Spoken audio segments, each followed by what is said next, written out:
ዳይመንድ እና አሹ በጣም ተጣሉ። ምክንያቱም የተጣሉበት ዳይመንድ ሮማንን ሁሌ ሊያናግራትና ሰላም ሊላት በሚመጣበት ሰዓት አሹ በጣም ነው የሚናደደው።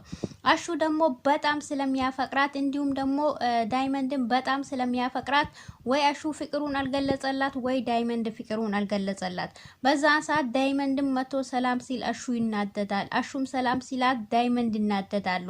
ይሄ ሁለቱ ግራ የተጋባቸው ግራ የሚያጋቡ ሁለቱም ወንድማማቾች እንግዲህ የድሮውን የረሱ ሁለቱም ይጣላሉ ማለት ነው። ዳይመንድ ዴቭና አዴ የተጨቃጨቁ ቅምጥልና ኪንጎ አብሮ በሚሄዱበት ሰዓት ኪንጎ ሲያት ለምንድን ነው የሚጨቀጭቃት ብሎ ሲያናግር ቅምጥል አንተ ምን አገባህ በማለትም ቅምጥልም ትታው ሄዳለች። ምክንያቱም እሷ ስለምትቀና ማለት ነው፣ አዴን በጣም ስለሚያፈቅራት። አሰላሙ አሌይኩም ወረህመቱላሂ ወበረካቱ። ሰላም ሰላም፣ ጤና ይስጥልኝ የተወደዳችሁ የተከበራችሁ የቻናሌ ቤተሰቦች፣ ዛሬ ከባለፈው የቀጠለ ሰራተኛዋ አዴ እንግዲህ ክፍል 142 እና በባለፈው በቀጠረው ይዤላችሁ የመጣሁት ማለት ነው። እና ቪዲዮውን በላይክ ጀምሩት በቅንነት ማለት ነው። ላይክና ሼርን በማድረግ እንግዲህ ጀምሩት እላችኋለሁኝ። አብረን እንፈተፍታለን ማለት ነው። ፍቅር ከቤት እንደጠፋች ታውቃላችሁ። እንግዲህ ፍቅር ቤት ሰልችቶኛል በማለት በማሳበብ እንግዲህ ዴቭን ስለምታፈቅረው አዴና ዴቭ አንድ ላይ የሚሆኑበትን መንገድ ስሰማ አሳባ ወጥታለች ማለት ነው።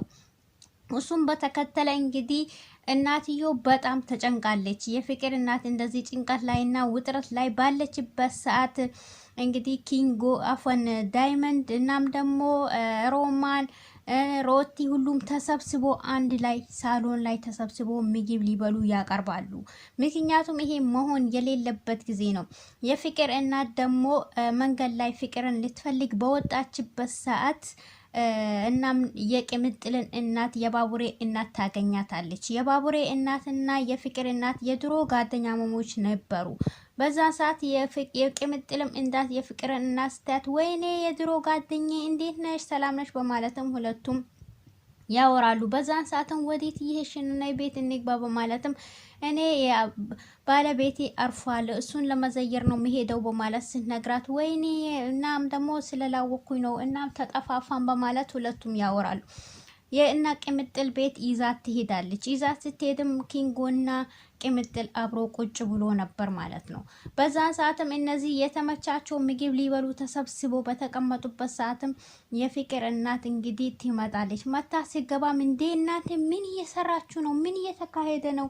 አሹ ምን ትሰራለህ? በማለትም ሁሉም አፍሮ እና እትዬ ይቅርታ በማለትም በል አሹ ወደ ስራ ተመለስ እና የሰራችሁ ጥሩ አይደለም በማለትም ትናገራለች። እንግዲህ ሁሌ ሮታ ለነሱ ስለምትቆም በቃ ሮታ ምን እየሰራሽ ነው? ምን እየተካሄደ ነው? ስትልም እንግዲህ ሊዱ ደግሞ እኔ እንግዲህ ተሰብስቦ ሁሉም እየበሉ ነው እና ቁጭ ቤ እያየኋቸው ነው በማለትም እሷም ታራግባለች ማለት ነው። ሆኖም ግን እንግዲህ ይሄኛው ዳይመንድ እሷን ዳይመንድ ከሮታ ሰሞኑን ቪዲዮ መስራት እንግዲህ ጀምሯሉ። አሹ ቪዲዮ ሰርቶ ቲክቶክ ላይ ፌመስ ስለሆነ እኔንም ቪዲዮ አሰርኝና ልፈምስ በማለትም ዳይመንድም ይዟት ሄዶ ነበር። ሮማን አፈን ከሮታ ጋር አብሮ ቪዲዮ ይሰራሉ ማለት ነው። እንግዲህ ይሁንና ሊሊ ቤት ሊዱ ትሄዳለች። ሊዱም እየሄደች እያለች ዳይመንድንና ሮታን ታገኛቸዋለች። አንቺ ሮታ እዚህ ምን ትሰሪያለሽ? በማለትም ለማሚ ነው የሚነግራት በማለትም ትቀመጣለች። አንቺ ወዴት እየሄድሽ ነው ሲላል ሊሊ ቤት እየሄድኩ ነው በማለትም ስለ ባቡሬም ስነግረው እና ማን ነው እሱ ደግሞ ስትል አይ እሱ የአራት ልጆች አባት ነኝ በማለትም ሲነግረኝ በጣም እንዴት ይሄ ልጅ እንደዚህ ሊሆን ይችላል በማለትም ብላ ለዳይመንድ ትነግረዋለች። ዳይመንድም የሳቀባት እሱ በቻይንኛም በፈረንጅ በእኛም እንግዲህ አልፈልግሽም ማለቱ ነው። ስለዚህ እሱ ግልጹን ነግሮሻል። ልጅ ግን የለውም እሱ ስለማይፈልግሽ ግልጹን ነግሮሻል። ስለዚህ አጠገቤን አትጠጊ ብሎሻል በማለትም ሲቁን ይለቅባታል። አሃ እንደዚህ ነው እንዴ በማለትም እሷም ቀጥ ብላ ቤቱን ትሄዳለች። እሱና ሊሊ ቁጭ ብሎ እሱም ወዳው እንደገባ እሷም ተከትለው ትገባለች። ከዛ ሁለቱም ቁጭ ብሎ እያወሩ ያሉ ትመጣለች። ሊሊም ትንሽ አዙሯት ወጥቃ ነበር። በዛን ሰዓትም እሱም አስቀምጦ አባብሏት ሁል ጊዜ ስለሚያዞራት በዛን ሰዓት ሐኪም ቤት ልውሰድሽም እያላት እሷ ትገባለች። እና ሰላም በማለትም ሰላም ስትላቸውም እና አስፋልት ላይ እኮ የሚያስፈሩ ሰዎችን አይቼ ፈርቼ ነው የመጣው ስለዚህ ሸኝኝ ብላ እሱንም ይዛው ትሄዳለች።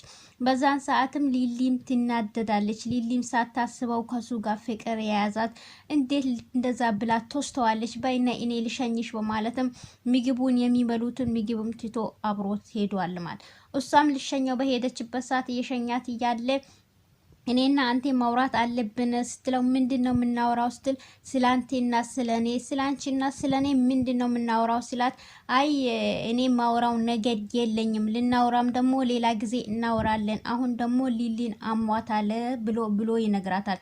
አንቴ ለምንድነው ሊሊ አዴ አለች አይደል እንዴ ሁሌ ሊሊ ጋር የምትሆነው ስትል አዴ ብትኖርም የኔን ቦታ አሸፍንም አንድ ሰው ቢኖር የራሱን ቦታ እንጂ የሌላን ሰው አይሸፍንም በማለትም ይነግራታል። ስለዚህ ማውራት ካለብን ሌላ ጊዜ እናወራለን ስትል እንዴ አሁን አብረን እናወራለን ቁጭ እንበልና እናወርሰ በይ አሁን ሊሄድ ነው ብሎ አትቷት ሄዷል ማለት።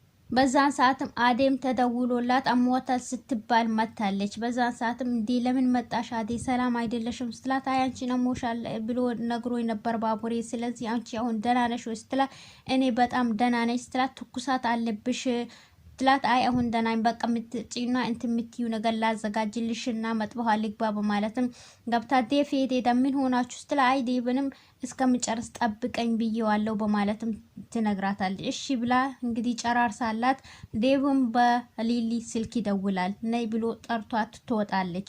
በዛን ሰዓትም ባቡሬም ያችን ሊሸኛት በወጣበት ሰዓት ሊሊ ብቻዋን ቁጭ ብላ ተናዳበታለች ማለት ነው። በዛን ሰዓትም እሷም በጣም ያዞራታል። ለምንድነው እንደዚህ የሚያዞራኝ? ለምንድነው እንደዚህ ልቤ እንደዚህ የሚሆንብኝ? ምን ሆኜ ነው በማለትም ብቻዋ ግራ ገብቷታል። እንግዲህ ነፍስ አውጪ ነፍስ ረጅልኝ ያለች ራሷ ያዞራት እያለ ወደ መጥበሃም ገብታ ውሃ ትፈልጋለች። ውሃን ፍለጋ ያለች እንግዲህ ውሃ ቀጣ ልጠጣት ስትልም አዙሯት ትወድቃለች ማለት ነው። ሊሊ ምክንያቱም አንዳንዴ በጣም ስለሚያዞራት የልብም ህመም ይሁን አልታወቀም ሐኪም ቤት ሄዳ ግን አልታየችውም። ህመሟም ደግሞ ምን እንደሆነ ደግሞ ቼክ አላስደረገችም። ባቡሬም ከዚህ በፊት ሂጂና ቼክ አስደርጊ ልውሰድሽ ሐኪም ቤት ሲላት አይ አሁን ደህና ነኝ ካመመኝ ሄዳለሁ በማለትም እንግዲህ አዴም ብዙ ጊዜ ልውሰድሽ ሐኪም በማለትም አይ እኔ ደህና ነኝ አሁን አልሄድም ማለትም ትመልሳለች። ይሄ ነገር ግን በሽታው ምን እንደሆነ ወደ ሌላ እንዳይተላለፍም በጣም ይፈራሉ። እሷ ግን ሐኪም ቤት አልሄድም በማለትም ዝም ብላ አሁን የመጨረሻ ላይ ወድቃለች ማለት ነው። ባቡሬም ሳይደርስላት እንግዲህ ቪዲዮ አልቋል ማለት ነው። በሚቀጥለው ቪዲዮ ደግሞ አብረን እናያለን ቤተሰብ። እስከዛ ቪዲዮ ላይክ እያደረጋችሁ ወሰላሙ አለይኩም።